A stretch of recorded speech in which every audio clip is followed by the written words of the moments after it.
Minimum 30% వైద్యం ఫ్రీగా చేయాలని. ఎందుకంటే అవన్నీ ట్రస్టుల్లో ఆ కళాశాలలు పెడతారు, ఆ సొసైటీలు ఏర్పాటవుతాయి. మరి 30% కళాశాలలు ఫ్రీగా చేస్తారు వైద్యం. మన పక్కన ఉన్న నిమ్స్ కానీ, లేకపోతే అక్కడ ఉన్న రాజ్యంలో ఉన్న ఆ మెడికల్ కాలేజ్ కానీ, లేదు శ్రీకాకుళంలో ఉన్న కానీ, లేదు అక్కడున్న గాయత్రి కానీ, లేదా అక్కడున్న గీతం కానీ, లేదా ఎన్ఆర్ఐ కానీ ఎవరైనా ఫ్రీగా చేస్తారని చెప్పనండి. వైద్యాన్ని చేస్తే చేయట్లే కదా.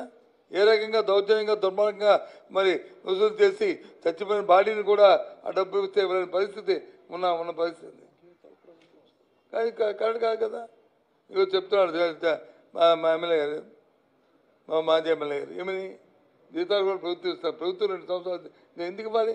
నువ్వే జీతాలు ఇచ్చుకొని 2-3 సంవత్సరాలు నువ్వే దానికే సెల్ఫ్ సస్టెన్స్ కోసం, సెల్ఫ్ ఫైనాన్స్ కోసం